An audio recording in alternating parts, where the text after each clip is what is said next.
और आप सभी के पता ही बा कि जब सावन चढ़ेला तो हमने के जन भोला बाबा बाड़े कितना मगन रहेले।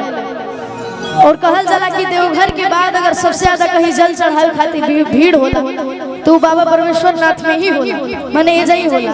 और ये चीज के हमरा बहुत खुशी बा कि हम यही धरती के लइका है। और उ गाना के भाव का बा रउआ तो जन्मे करेनी कि हमने के भोला जी कितना प्यारा होला, भांग धतूरा चिलम के कितना बड़ा दीवाना है, हमने के उनकर भक्त है जा।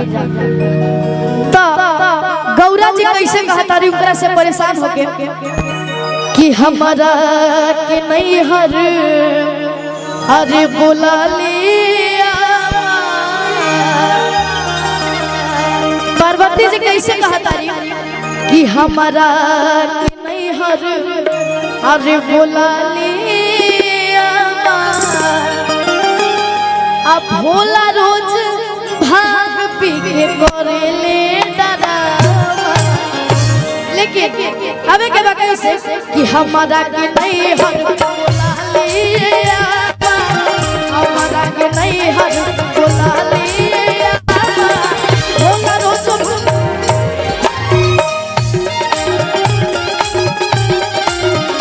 लेकिन ऐसे ना हम चाहत नहीं केहू के मेरी गमछी बा, गमछी केहू के मेरी बा तो तनी हमरा के दे दीजिए। केहू मेरी गमछी बा भाई गमछी दे दीजिए।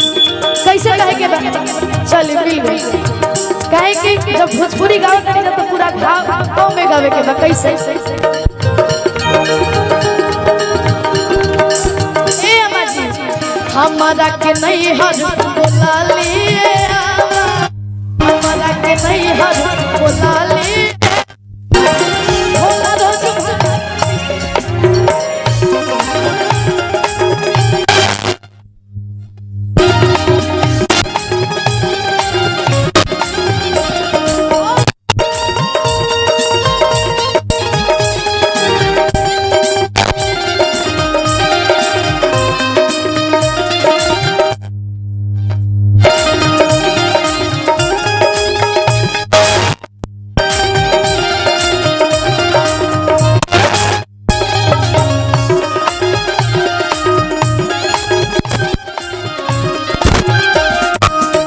और हम सभी के बीच हमारे भोजपुरी के काफी अच्छे राइटर आशुतोष भैया कुछ जोर से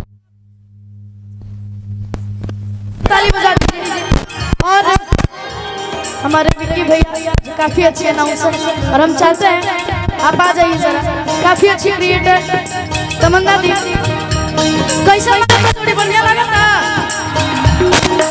आवे के बा कैसे तनी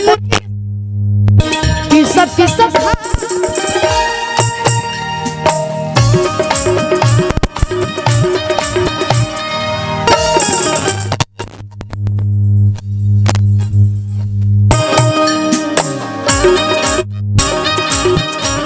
पिसक भांग पड़ल हथवा में ठेला सगरी का बरियन के बना ले छे।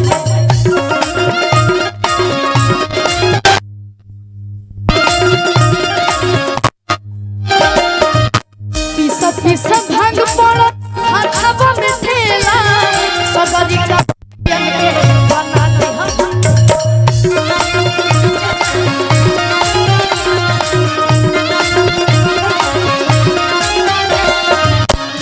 कैसे कहता रही ए अम्मा जी अरे भादो भभिजी रही गरमी भगावा। ए अम्मा जी जाना तानी भादो भभिजी रही गरमी भगावा।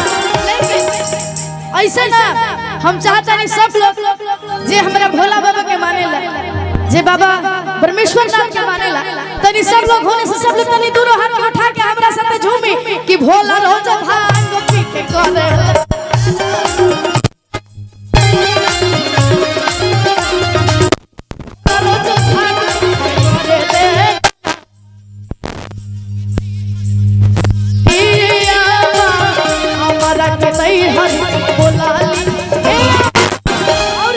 तनी ठुमका के साथ ताली नहीं खेला जाता, तनी ठुमका के साथ कि भोला रोज भांग पी के कोरेले।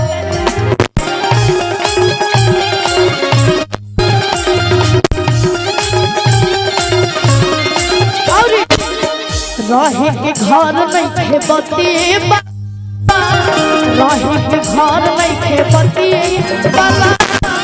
भोला रोज भांग पी करे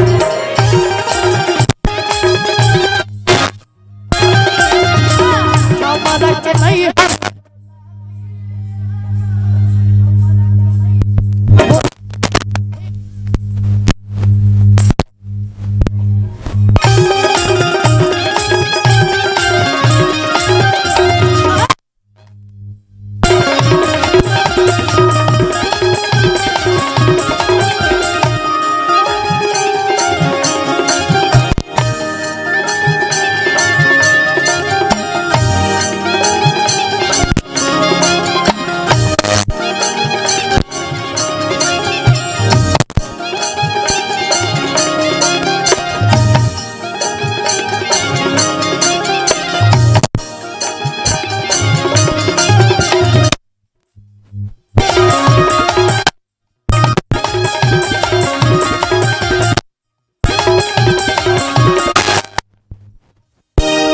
भोला